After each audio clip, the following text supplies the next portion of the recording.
Olá, meus irmãos e irmãs de Ideal Espírita, vocês amigos e amigas que nos acompanham aqui na página Estação da Luz Espírita, muitíssimo obrigado mesmo pela sua companhia.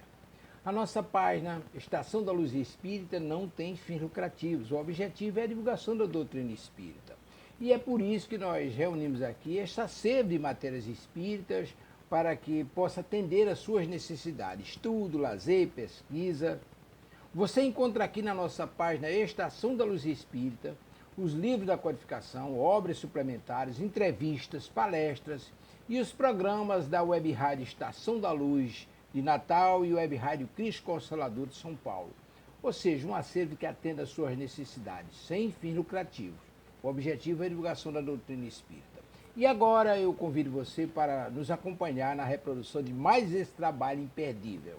Muito obrigado mesmo pela sua companhia e vamos juntos!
Olá, queridas amigas e amigos de Ideal Espírita. É com muita alegria que iniciamos agora mais um estudo, né, pela nossa TV Amélie Poder, o nosso estudo das obras de André Luiz, livro Ação e Reação. Mas, como hoje eu estou sozinha aqui no estúdio, que ninguém entrou, não é, para me ajudar com a ambientação, com a leitura do Evangelho, eu farei sozinha, né, já que ninguém chegou junto comigo hoje. Bom, vamos antes cumprimentar a nossa querida Miriam Becker, que está nos bastidores, né?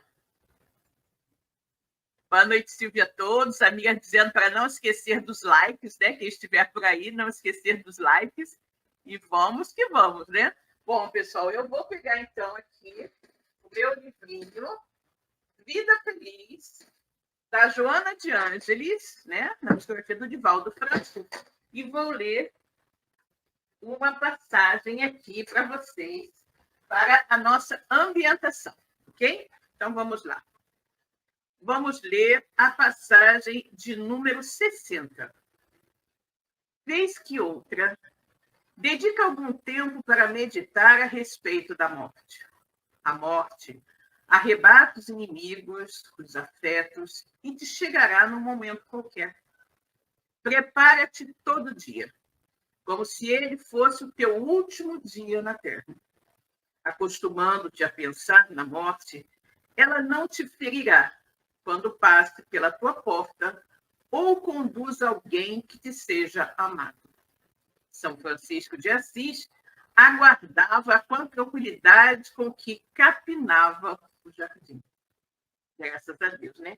Realmente é muito importante nós nos prepararmos, né, para o retorno à verdadeira vida no plano espiritual. Assim a gente não é pego de surpresa, né? Muito bem, então. Bom, como nós sempre fazemos, né? Vamos fazer a nossa prece de abertura dos nossos estudos da noite de hoje. Então, vamos lá. Deus, Pai de infinita bondade, misericórdia e justiça, Jesus, nosso querido amigo, nosso mestre, guia e modelo de toda a humanidade. Queridos amigos espirituais que estão aqui conosco nesta noite, mais uma vez, para nos orientar, nos incluir, nos auxiliar na compreensão de tudo que iremos estudar. Obrigada pela presença amiga, obrigada, sobretudo, pela luz da doutrina espírita que ilumina as nossas vidas. Que todos nós, encarnados e desencarnados, possamos tirar o máximo proveito de tudo que estudaremos na noite de hoje. E assim, em teu nome, Pai. Em nome de Jesus, de todos os espíritos amigos que nos auxiliam na realização destes estudos, começa agora o nosso estudo das obras de André Luiz, livro Ação e Reação. Ok? A paz do Senhor permaneça com todos nós. Graças a Deus. Bom, gente, agora então, vou fazer a leitura de um breve trecho do Evangelho segundo o Espiritismo. E caiu para a nossa reflexão de hoje, né, o capítulo 5. Bem-aventurados os aflitos. E vamos ler, então, para vocês um trechinho do item 21 desse capítulo 5, que fala sobre a perda de pessoas amadas, mortes prematuras. Quando a morte ceifa nas vossas famílias, arrebatando sem restrições os mais moços antes dos velhos, costumais dizer: Deus não é justo, pois sacrifica um que está forte e tem grande futuro e conserva os que já viveram longos anos, cheios de decepções, pois leva os que são úteis e deixa os que para nada mais servem, pois despedaça o coração de uma mãe, privando-a da inocente criatura que era toda a sua alegria. Humanos, é nesse ponto que precisais elevar-vos acima do terra à terra da vida, para compreenderdes que o bem, muitas vezes, está onde julgais ver o mal. A sábia previdência, onde pensais divisar a cega fatalidade do destino. Por que haveis de avaliar a justiça divina pela vossa? Podeis supor que o Senhor dos mundos se aplique por mero capricho a vos infligir penas cruéis? Nada se faz sem um fim inteligente. E seja o que for que aconteça, tudo tem a sua razão de ser. Se prescrutasseis melhor todas as dores que vos advêm, nelas encontrareis sempre a razão divina, razão regeneradora, e os vossos miseráveis interesses se tornariam de tão secundária consideração que os atiraríeis para o último. Graças a Deus, né? Muito bem, pessoal. Hoje nós vamos iniciar. Vamos cumprimentar aqui a nossa amiga Cídia, né? Boa noite, Cídia. Como é que vai? Tudo bom? Boa noite, querida. Que bom que você está aqui, né? A minha querida amiga Maria de Fátima Enes também. Boa noite, Silvia, a todos, irmãos. Boa noite, Fátima. Que bom que você chegou, né? Muito bem, gente. Nós hoje vamos iniciar um capítulo novo, né? Do nosso livro Ação e Reação, que é o capítulo de número 11, o templo e o parlatório, né? Mas, como nós sempre fazemos, antes de darmos início a um capítulo novo, nós sempre fazemos uma recapitulação do que foi o capítulo anterior, né? Então, antes de iniciarmos o capítulo novo de hoje, vamos ver como foi o capítulo anterior, né? O capítulo 10, intitulado Entendimento. Mas antes vamos cumprimentar a nossa querida Aurélia, que chegou aqui também. Boa noite, Aurélia. Que bom que você está aqui, né? Muito bem, gente. Então, vamos recapitular o que nós vimos no capítulo 10, Entendimento. Nesse capítulo, André dá prosseguimento à doutrinação, né? Esse capítulo é dado prosseguimento à doutrinação de dois irmãos obsessores, Clarindo e Leonel, com vista a interná-los na mansão Paz e prepará-los para uma nova reencarnação.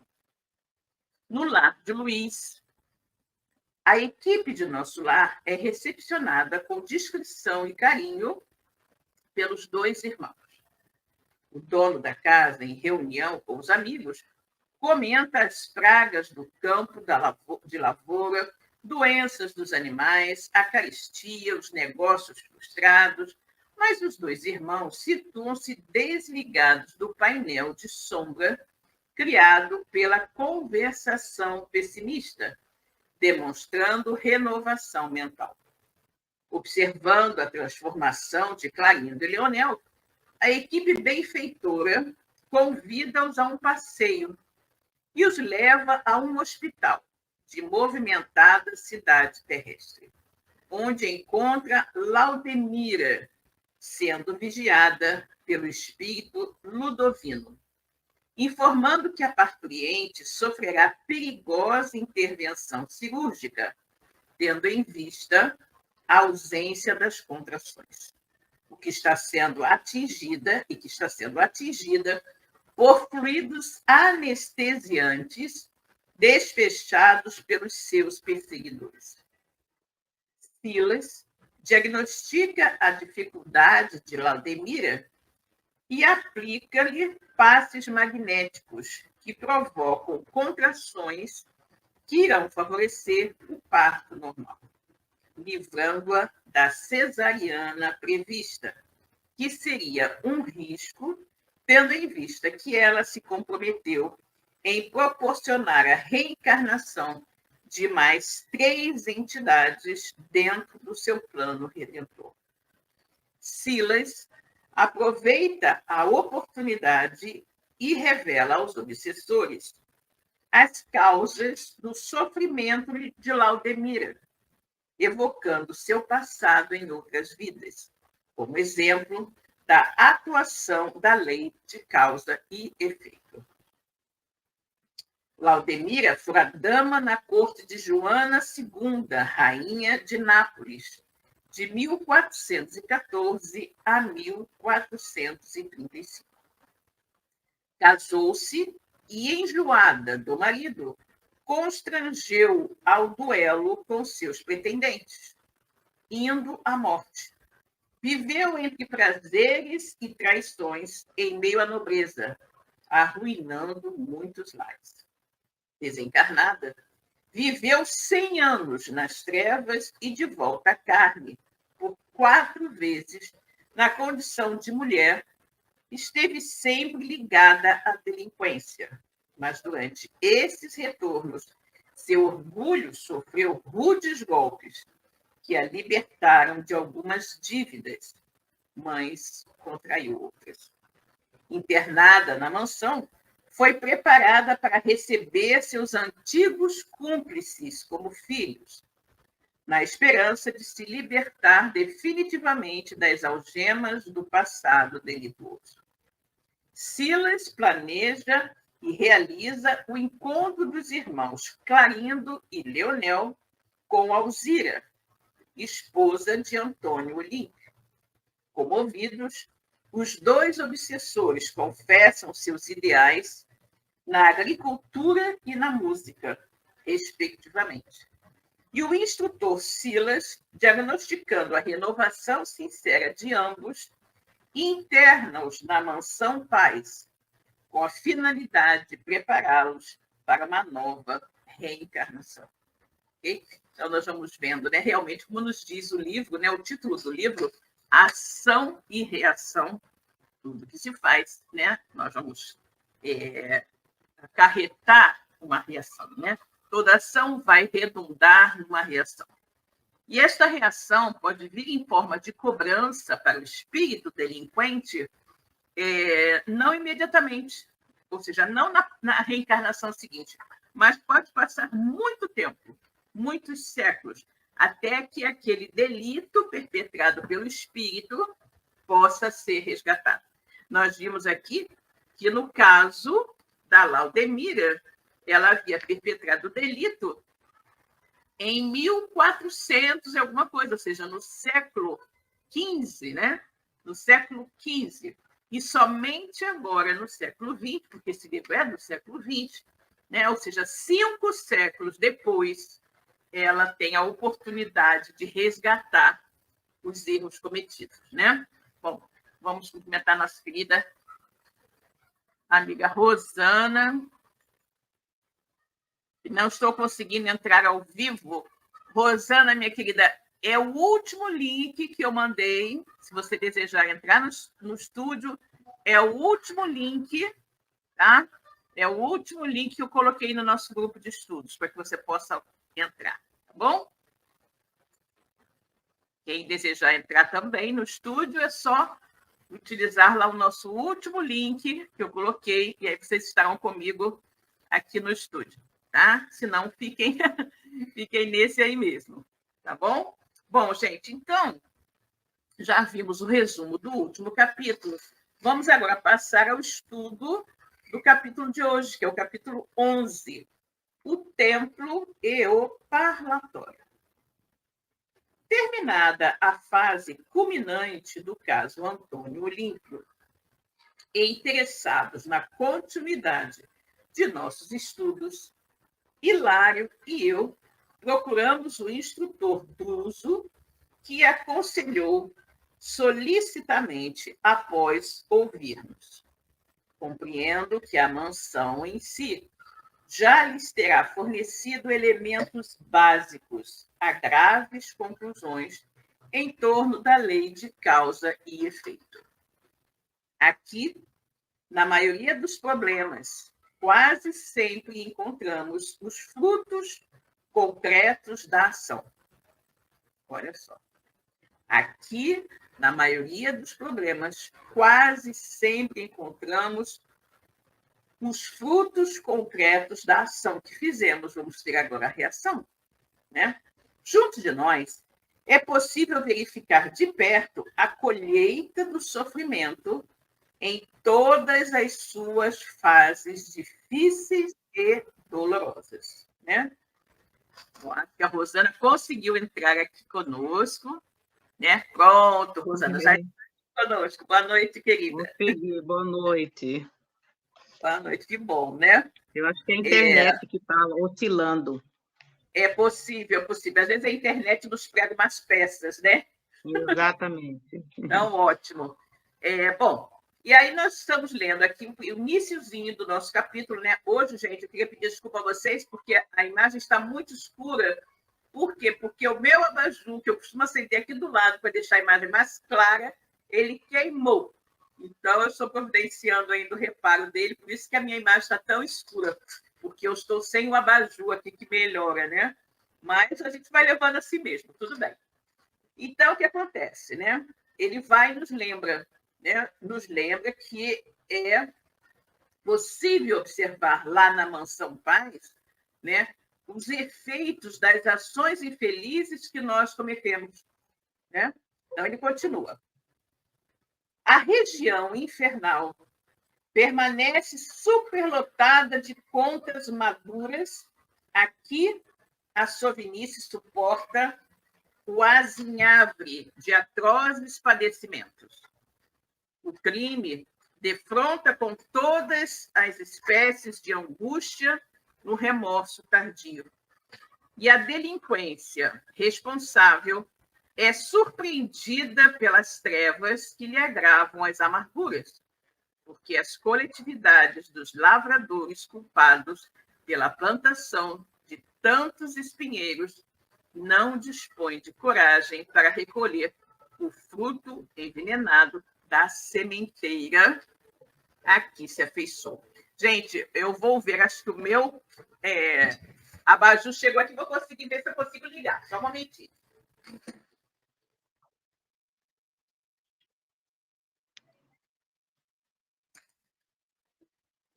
Ah, que bom. Que bom, agora estou clara. Agora dá para vocês me verem melhor, já não estou assim tão escura, né? E também não estou com tanta dificuldade de ler como eu estava, né? Estava muito escuro aqui, não estava conseguindo ler. Então, vou repetir esse pedacinho que eu li, tá bom? Então, vou lá, vou ler tudo outra vez. Terminada a fase culminante do caso Antônio Olímpio, interessados na continuidade de nossos estudos, Hilário e eu procuramos o instrutor Druso, que aconselhou solicitamente após ouvir-nos, né? Após ouvir-nos, o Druso aconselhou. Compreendo que a mansão em si já lhes terá fornecido elementos básicos a graves conclusões em torno da lei de causa e efeito. Aqui, na maioria dos problemas, quase sempre encontramos os frutos concretos da ação. Junto de nós, é possível verificar de perto a colheita do sofrimento em todas as suas fases difíceis e dolorosas, né? É aquilo que nós já comentamos, que para cada ação existe uma reação. E se a ação é negativa, a reação com certeza também será negativa, né? E sorrindo, acentuou.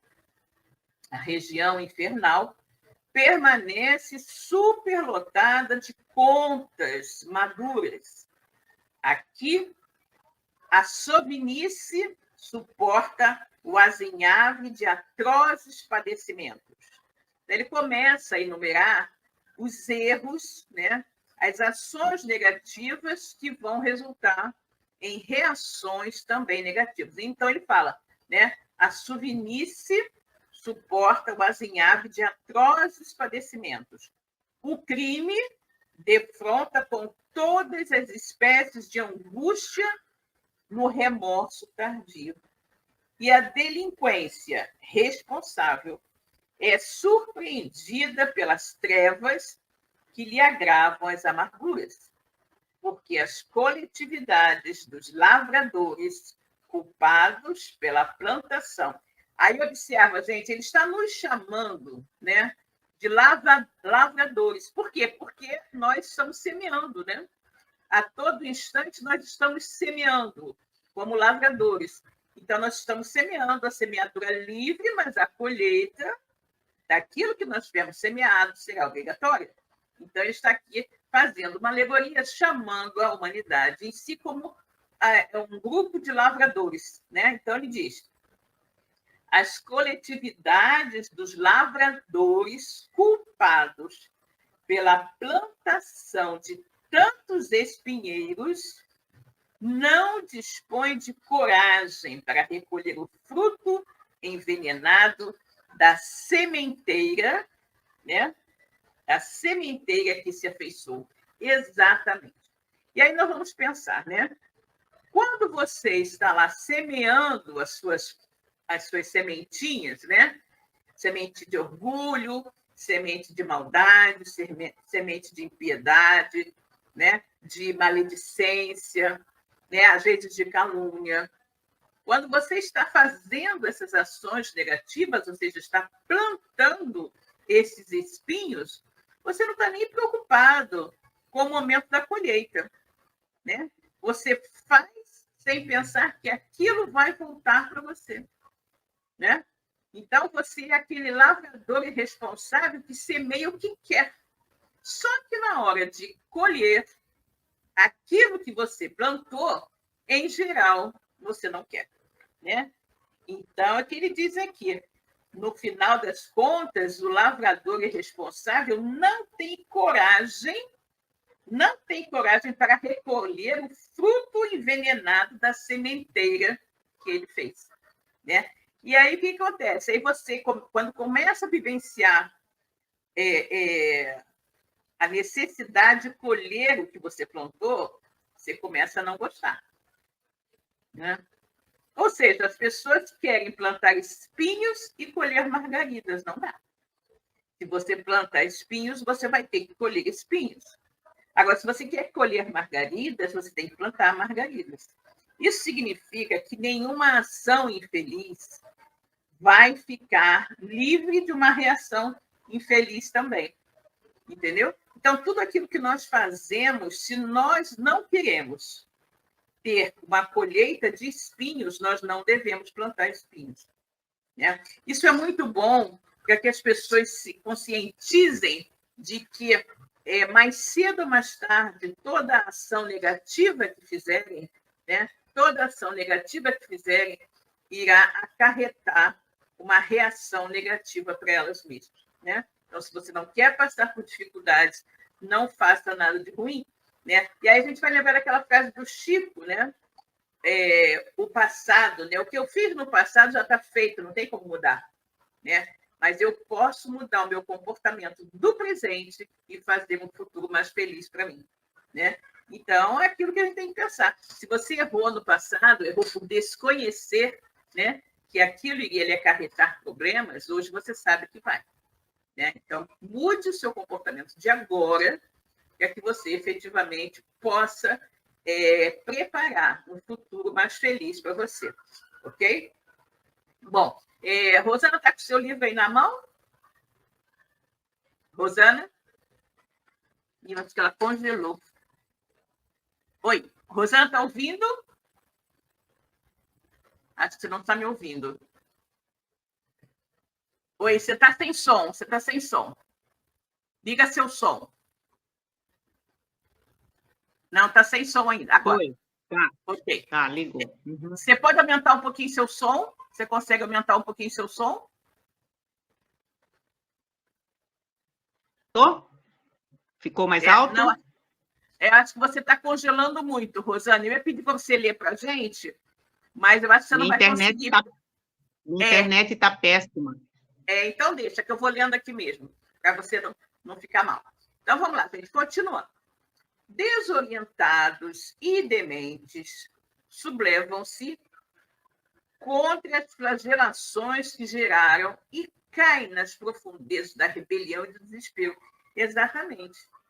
O espírito faz uma série de coisas ruins, uma série de maldades, uma série de atitudes egoístas, né?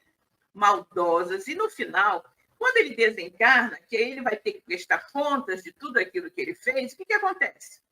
Ele entra no estado de rebelião, desespero, ele não se conforma. Né? Então, o que ele diz aqui? Desorientados e dementes sublevam-se contra as flagelações que geraram, eles mesmos geraram. Gente, nós somos responsáveis pela nossa felicidade ou pela nossa infelicidade. Se somos felizes hoje, é porque alguma coisa fizemos e hoje temos uma vida tranquila. Mas se nós estamos passando por dores e sofrimentos, nós estamos exatamente colhendo aquilo que nós plantamos. Né? Porque Deus é bom, Deus é justo. Deus não daria prêmios a quem não merecesse, nem daria tribulações, problemas, dores e sofrimentos para quem não merecesse também. Né? Então, a cada um segundo suas obras, como nos disse Jesus. Segundo, é fácil de observar, em derredor da nossa casa de reajuste e socorro, tudo, em quase todas as circunstâncias, é sombra e conflito uniformes. Assim como vasto campo incendiado por criaturas imprevidentes a tolerarem compulsoriamente o fogo e o fumo com que lesaram a gleba das próprias vidas. Olha só como é que ele coloca aqui de forma poética, né? Ele coloca que tudo ali em volta, né? Ali da mansão Paz, aquela situação toda, é o quê? Quase todas as circunstâncias em derredor ali da casa é o quê? É sombra. Sombra e conflitos, né? Como se fosse um vasto campo incendiado por pessoas descuidadas, imprevidentes, que ficaram ali tolerando aquele fogo sem se preocupar em extingui-lo, né? Sem se preocupar em apagá-lo, e agora, né? Elas estão ali naquela situação em meio ao fogo e à fumaça, com que elas destruíram a gleba, ou seja, o terreno das próprias vidas. Né? Druso calou-se, caminhou na direção de lá, o instrutor Druso, tá, gente? Que nós já vimos anteriormente, que ele nos deu uma série de orientações. Então, Druso calou-se, caminhou na direção de larga janela que se abria para os nevoeiros exteriores, mirou compadecido a triste paisagem que os nossos olhos conseguiam descortinar e, em seguida, voltou para perto de nós, asseverando. Vocês lembram que, quando nós estávamos falando dessa mansão Paz, eles comentaram que a parte exterior da mansão Paz ela era muito escura, muito nevoenta, e que do lado de fora da mansão Paz, muitos espíritos sofredores estavam ali em atitude de desespero, gemendo e sofrendo muito. Exatamente. Então, o Druso, dentro da Mansão Paz, né, ele olhou pela janela, viu essa cena de novo, e aí ele falou: ainda assim, será bom, prolonguem o trabalho em que se empenham, anotando os princípios de compensação em mais amplos setores. Nesse sentido, consideramos de suma importância as realizações em andamento na esfera carnal, como fatores determinantes de céu ou de inferno nas pessoas que os procuram.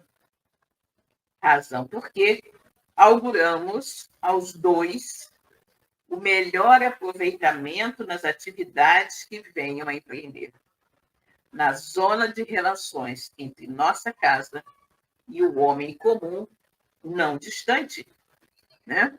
Eles têm que entender isso, né? Ele coloca muito bem que o comportamento que nós tivermos na vida material vai refletir diretamente na sua situação no plano espiritual, né? E aí ele continua: precisamos, né? Precisamos reconhecer que todos criamos o destino.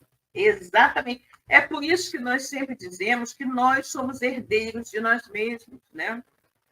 Ou seja, o que nós fazemos durante a nossa reencarnação, né, é como a herança que nós estamos preparando para nós mesmos. Nós depois vamos ter que arcar com aquilo que nós preparamos, né? Por isso é tão certo dizer, nós somos herdeiros de nós mesmos, ou seja, tudo aquilo que eu fizer ao longo da minha existência na matéria virá para mim depois, né? Como se fosse a minha herança, né? É a herança que eu preparei para mim mesmo, não para os outros, para mim, né? Então nós somos herdeiros de nós mesmos, né? Então ele diz: precisamos reconhecer que todos criamos o destino, todos criamos o nosso próprio destino, ou renovamos-lo todos os dias. Ou seja, você pode criar o seu destino, um destino infeliz, ou você pode ter a oportunidade, na reencarnação, você refazer os seus passos, refazer aquilo que você fez de errado numa vida anterior, e nessa você vai corrigir, né? Ou renovamos-lo todos os dias. E aqui, o exame de semelhante lição é mais vagaroso, porquanto o nosso instituto mais se nos afigura uma estação de chegada em que a culpa se movimenta com lentidão. Culpa se movimenta com lentidão. A maioria das pessoas não reconhece a sua culpa, né? Entre os espíritos encarnados, porém, mais facilmente se nos revela o mecanismo da lei, né? Entre os encarnados. Entre os espíritos encarnados, mais facilmente se nos revela o mecanismo da lei, através da qual vive a alma nas suas próprias edificações. Ou seja, a lei de causa e efeito, pela lei de causa e efeito, através dessa lei, a nossa alma, o nosso espírito, vai viver segundo aquilo que plantou, segundo aquilo que edificou, que construiu para si. No vaso da morte, a planta da existência se desenvolve, floresce e frutifica. A morte fisiológica realiza a grande ceifa, né? Ou seja, quando temos a morte do corpo físico, é o momento em que nós vamos efetuar a colheita. Vamos ver, o que você fez? O que você plantou? Então, agora está na hora de nós acertarmos as contas, né? Em nosso mundo, temos desse modo a seleção natural dos frutos. Os raros que se mostram aprimorados são conduzidos à lavoura da luz divina, nos planos celestiais, para mais ampla ascensão ao grande futuro. Ou seja, se você foi uma pessoa que só fez o bem, só plantou bem, só praticou o bem, você só plantou bons frutos. Então, você, ao chegar no plano espiritual, você vai ser remetido a um bom lugar também, onde você terá esses frutos ainda mais aprimorados. Né? Todavia, a massa esmagadora dos que chegam, né? A massa esmagadora dos espíritos que chegam no plano espiritual, né? São como frutos deteriorados. Né? A massa, né? A massa esmagadora, né? Os que chegam deteriorados ou imperfeitos estaciona nos celeiros de sombra das regiões inferiores, em que nos achamos, à espera de novo plantio nas leiras do mundo. Né? Então, aqueles espíritos que só plantaram o mal, eles vão ficar em regiões escuras, trevosas do plano espiritual, à espera de uma nova oportunidade, né? De uma nova oportunidade, de um novo plantio nas glebas do mundo. Né? É o que cada criatura transpõe. É que cada criatura transpõe os umbrais do túmulo, né? Com as imagens que em si mesma plasmou, utilizando os recursos do sentimento, da ideia e da ação que a vida lhe empresta, irradiando as forças que acumulou no espaço e no tempo terrestre. Gente, ninguém chega ao plano espiritual sem carregar na sua bagagem aquilo que efetivamente criou, né? O bem que fez como o mal que praticou. Tudo isso vai nos acompanhar. Né? Então, ele disse, assim como você encontra bons frutos, né? Frutos bons originários da sua boa sementeira, você vai chegar na espiritualidade também acompanhado dos frutos deteriorados que você plantou. Né? E aí ele fala que cada criatura transpõe os umbrais do mundo com as imagens, né? Com as formas de pensamento que ela plasmou nela mesma, utilizando os recursos do sentimento, da ideia, da ação que a vida lhe empresta. Ou seja, se você é uma pessoa voltada para o bem, se você só pensa no bem, nas boas ações, no amor ao próximo, e se é uma pessoa útil, caridosa, as imagens que você tem na sua mente serão sempre imagens de ações benéficas. Mas se você é uma pessoa arrogante, egoísta, né, orgulhosa, você vai ter plasmado em sua mente só situações de orgulho, de vaidade, de arrogância e não de amor. Né? Então, você vai chegar no plano espiritual com essas imagens, né? Com essas imagens que você plasmou para você mesmo, utilizando os recursos os seus sentimentos, as suas ideias, as suas ações, né? Tudo aquilo que você desenvolveu e cultivou durante a sua vida na matéria. Né? Tudo aquilo que você acumulou no espaço e no tempo terrestre. Cremos, pois, seja oportuna a observação do assunto entre as almas encarnadas, para que se lhes enriqueça a experiência. Né? Então, é importante nós, daí como a doutrina espírita é valiosa, né? Como ela nos esclarece, nós já sabemos o que temos que fazer. Né? Então, ele diz, a observação do assunto é oportuna entre as almas encarnadas, para que se lhes enriqueça a experiência. Ao fazer um estudo como esse, os encarnados também têm conhecimento, quem não tem ainda, mas tem um conhecimento claro de que as suas ações aqui na matéria irão determinar o tipo de vida que terá no plano espiritual. Ou seja, as ações de agora vão determinar a reação que você terá, né, quando retornar ao plano espiritual. É a sua colheita.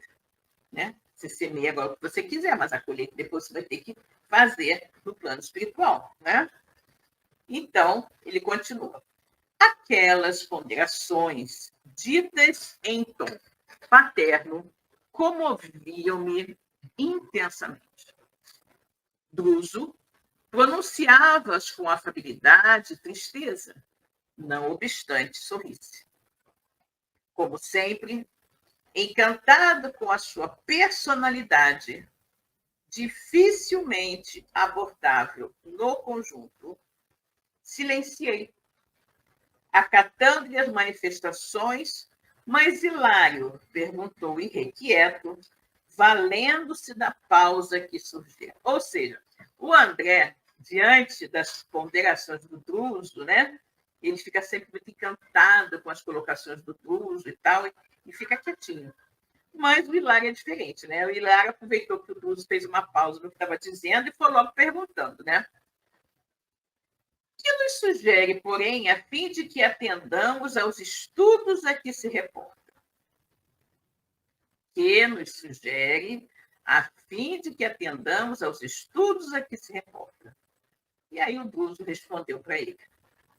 Possuímos sempre renovado material de consulta no templo e no parlatório, exteriores de nosso domicílio, ou seja, no templo, fora de onde eles estão, tem o templo, tem o parlatório, e lá, parlatório, e lá eles têm recursos, né, para que eles intensifiquem os seus conhecimentos, os seus estudos, né, na parte exterior, né?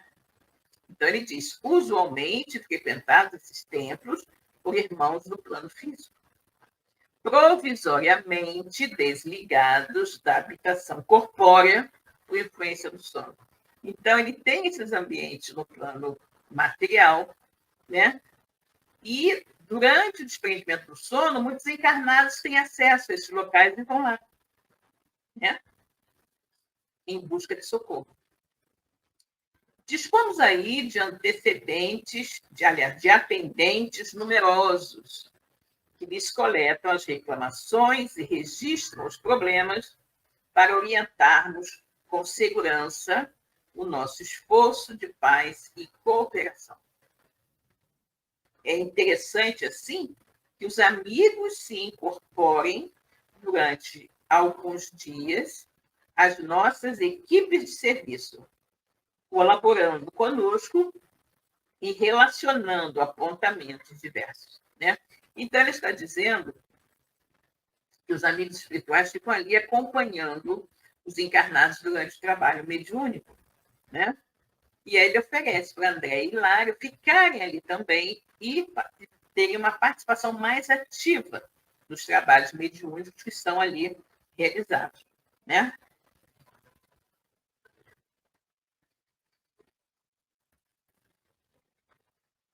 E aí ele vai e coloca, não poderíamos contar com a ajuda de Silas, indagou meu colega, referindo-se ao companheiro, né?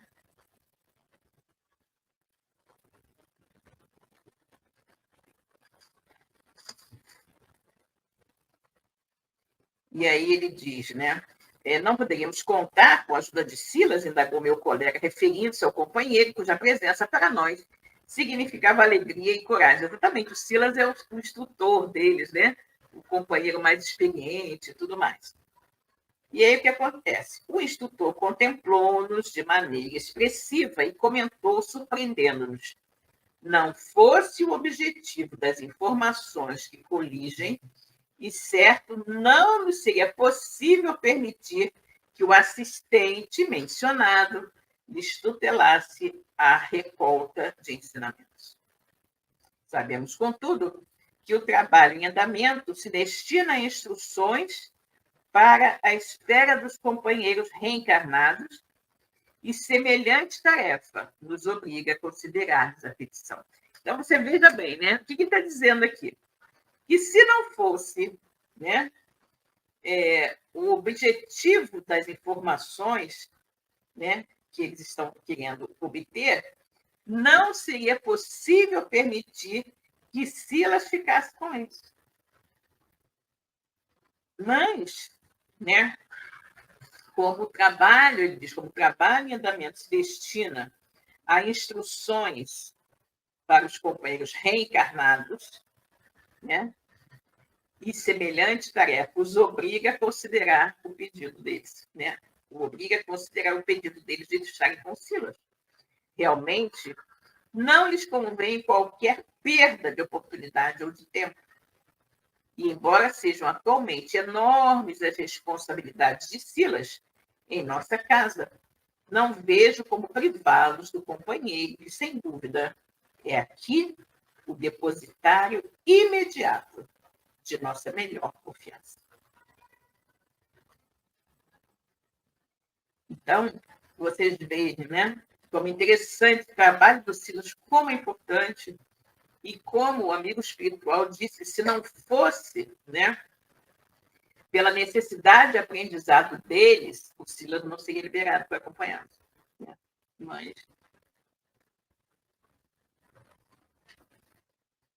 logo após, enquanto mergulhávamos em silenciosas considerações acerca do seguro serviço de inteligência com que o grande benfeitor nos seguia à meta, Silas foi chamado à nossa presença, recebendo recomendações no sentido de prestar-nos a assistência precisa. Instrutor e assistente, em conversação íntima e rápida, permutaram impressões cuja significação total não nos foi possível perceber. Ou seja, o instrutor e Silas, né, trocaram algumas ideias que eles não conseguiam perceber qual era. Terminado o entendimento, Silas marcou o horário exato em que nos cabia efetuar o reencontro. E, com isso, a nossa entrevista com o governador da mansão fora praticamente encerrada. Né? Então, eles tiveram uma reunião com o governador da mansão, eles manifestaram interesse de continuar os estudos juntamente com a orientação do Silas. Foi dito que o Silas realmente não tinha muito tempo e tal, mas que, excepcionalmente, ali eles iam permitir. Né? No momento previsto, o assistente veio procurar-nos solícito. Íamos visitar o templo da mansão. Eles iam visitar o templo da mansão. Né? Atravessamos longas filas de corredores, até que, através de estreito postíbulo, tivemos acesso a vasto recinto iluminado. Né? Então, eles passaram por vários corredores, até que eles chegaram no local, né, no qual eles tiveram acesso, e ali eles vão observar os doentes. Né? Assemelhava-se o ambiente ao de grande capela, das que conhecemos no mundo. De face voltada para o exterior, uma cruz de radiante material argênteo sobre alva e simples mesa, encostada ao centro do fundo, era o único símbolo religioso ali existente. Mas se todas as paredes laterais assim concretizarem por brancura de neve, distinguiam-se pequenas reentrâncias esculpidas em forma de nichos. E aí continua, fazendo a descrição. A luz dominante casava-se de encantadora maneira com a melodia cariciosa a ressoar docemente no largo corpo da nave. Olha que coisa. As mãos, né? Que mãos invisíveis produziam a música veludosa, eterna, que nos inclinava à reverência e à meditação. Eles chegaram a esse local, né? Alguns espíritos foram ali recolhidos e tudo mais, e agora ele está ali, né? Depois que ele chegou lá junto com aquela colocação de que ele ia ficar lá ou não, né? Junto daquele espírito, eu esqueci o nome dele agora, porque ele optou por voltar, né? Então, eles agora estão diante de mais de 2 centenas de entidades diversas, formando piedoso conjunto em fileiras quase do mesmo número. Postavam-se em prece ante os nichos vazios. Não sei que estranha emotividade me tomou a alma toda. A fé simples da infância reconquistara meu íntimo. Lembrei minha mãe, colocando a oração primeira em meus lábios e como se as vibrações daquela hora fossem abençoadas chuva a lavar-me todos os escaninhos do espírito, ouvidei, ou seja, esqueci por instantes minhas velhas experiências da vida para somente pensar no Supremo Senhor, nosso Deus e nosso Pai. Né? Ou seja, em todo aquele ambiente super movimentado, ele conseguiu se desligar, né? Se desligar para orar e agradecer a Deus. Né? Lágrimas quentes rorejavam minha face. Quis algo perguntar ao assistente bondoso, contudo, naquele primeiro contato com o santuário externo da mansão, nada consegui fazer senão orar e chorar copiosamente. Nesse trecho, né, nós temos o local, né, para o contato com os espíritos, e agora, né, ele está fazendo uma outra situação, né, que eles estavam, o grupo com mediunidade iria fazer um intercâmbio entre os encarnados e os desencarnados, e ele estava ali, né, com uma única dúvida que ele não havia conseguido esclarecer antes. Então ele diz: quis algo perguntar ao assistente bondoso. Contudo, naquele primeiro contato com o submarino, aliás, com o santuário externo da mansão, nada consegui fazer senão orar e chorar copiosamente. E por isso mesmo, embora pudesse controlar a expressão verbalista para que a palavra me não escapasse desordenadamente da boca, contemplava a luminosa cruz entre respeitoso e comovido. Ou seja, ele estava ali no santuário da Mansão da Paz e ficou extremamente comovido. André diz que ele só podia contemplar aquela cruz luminosa de maneira respeitosa e comovida. Né? Ele nunca havia estado no santuário externo da mansão. Né? Recordei o mensageiro divino que a utilizara em sacrifício para traçar-nos o caminho da vitoriosa ressurreição. E repetia no hino da alma: Pai nosso que estás nos céus, santificado seja o teu nome. Venha a nós o teu reino, seja feita a tua vontade, assim na terra como no céu. O pão nosso de cada dia dá-nos hoje. Perdoa as nossas dívidas, assim como perdoamos aos nossos devedores. Não nos deixes cair em tentação e livra-nos de todo mal, porque são teus o reino, o poder e a glória para sempre. Reparei que Silas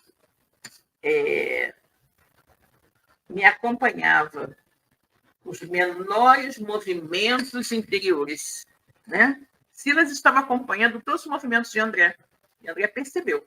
Né? Reparei que Silas me acompanhava os menores movimentos interiores, porque ao terminar a prece dominical, disse-me afetuoso: é verdade, André, raros conseguem penetrar este ambiente sem se escudarem na oração. Né? Então, realmente, devia ser um local extremamente emocionante, né? Extremamente emocionante, e André logo recorreu à oração dominical para se equilibrar. Né? E relacionando o olhar sobre Hilário, que igualmente exudava lágrimas espontâneas, como a incluí-lo no caminho das observações que autorizava, continuou. Este pequeno grupo de pensamento está sublimado pela compunção e pela dor de milhares, incontáveis legiões, né, de almas edificadas no sofrimento e na fé por aqui tão passado, em pranto em pranto de arrependimento também, ou de esperança, de gratidão ou de angústia. Nosso templo interno, de cujo serviço vocês não participaram, funciona qual se fora o vivo coração de nossa casa. Enquanto que este santuário exterior é o símbolo das nossas mãos em prece. Né? Ou seja, que coisa linda, né? A parte interna é o que ele não conseguiu, né? O que ele não conseguiu realmente identificar, localizar. Ele diz aqui, né? Nosso templo terreno, de cujos serviços vocês já participaram, funciona como se for um vivo coração de nossas casas. Né? Ou seja, a alma da casa espírita, né? Está ali, né? No coração. Conquanto que este santuário exterior e o símbolo de das nossas mãos em prece não se perca, né? Apoiando as criaturas que oravam em silêncio ante os altares despovoados, ousei perguntar ao irmão prestimoso: que significam no recinto a imagem da cruz e estes nichos vazios? O assistente esclareceu sem demora. A cruz recorda a todos os visitantes que o Espírito de nosso Senhor Jesus Cristo aqui se encontra presente. Não obstante, estejamos nos abismos infernais, ou seja, mesmo nas regiões mais tenebrosas do umbral, Jesus está presente, né? Até que a alma obtenha a sabedoria infinita, é indispensável caminho na longa estrada dos símbolos de alfabetização e cultura que a dirigem na senda de elevação intelectual. E até que atinja o infinito amor, é necessário palmilhar as longas rotas da caridade e da fé religiosa, nos múltiplos departamentos de compreensão que lhe assegura, né? Que lhe assegura o acesso à via superior. Os poderes divinos que nos regem determinam que toda classe de fé sincera e respeitável aqui encontre amorosa veneração.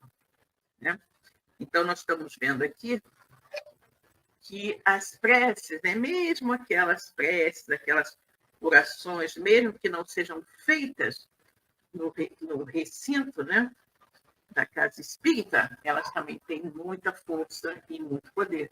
Bastando para isso que nós encontremos uma pessoa de boa vontade, com desejo sincero de fazer o bem. Né? E aí essa pessoa pode dar um passe, pode jurar pelo enfermo, ou esteja passando algum tipo de dificuldade, né? E ela ainda não está apta, né, a, de repente, fazer parte do grupo de trabalhadores mediúnicos da casa. Tá? Mas aos trabalhos do passe é possível, sim. Ok? Bom, gente, vamos parar por agora, né? Vamos parar aqui nesse parágrafo, observando que a reduzida comunidade de almas em prece se alinhava em posições diversas. Né? Na próxima semana, então, nós continuaremos com o nosso estudo. Né? Não sei se conseguiremos fazer tudo, porque é um capítulo bastante grande, mas pode ser que consigamos. Ok? Bom, pessoal, espero que vocês tenham gostado do nosso estudo de hoje. Né? É sempre muito interessante analisarmos e estudarmos e nos compenetrarmos cada vez mais de que não existe efeito sem causa.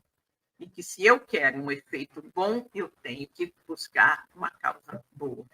Ok? É o que nos diz o nosso livro, Ação e Reação, Lei de Causa e Efeito.